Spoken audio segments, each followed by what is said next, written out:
Ladies and gentlemen, bubbles have three characteristics. They tend to be a single cycle, boom, then bust, relatively short in duration, and crash back down to the baseline, which is either zero or the inflation-adjusted place of where they were before the boom. The Dutch tulip mania was like this. So was the housing bubble. So was the dot-com bubble. And so was pretty much every other bubble ever.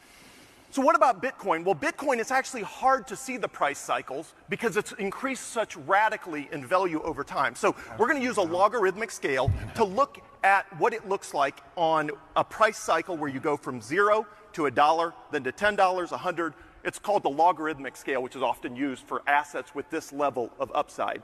So in the first price cycle, Bitcoin went from about 5 cents up to $32, back to $2. Now, if we were having this debate in 2011, you could be forgiven for believing it met 2 of the 3 criteria of a bubble, except that it landed at a price that was 40 times as high as the 5 cents that it started at. What happened next? It didn't go to 0, it went up to $1,200, came back to 92, meeting now none of the criteria of a bubble.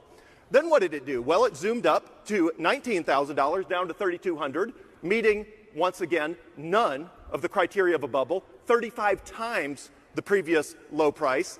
Then it zoomed up to $69,000, down to $15,000, once again meeting none of the criteria of any historical bubble we have ever seen. Bubbles look like the bottom left of this chart. They do not look like the orange line.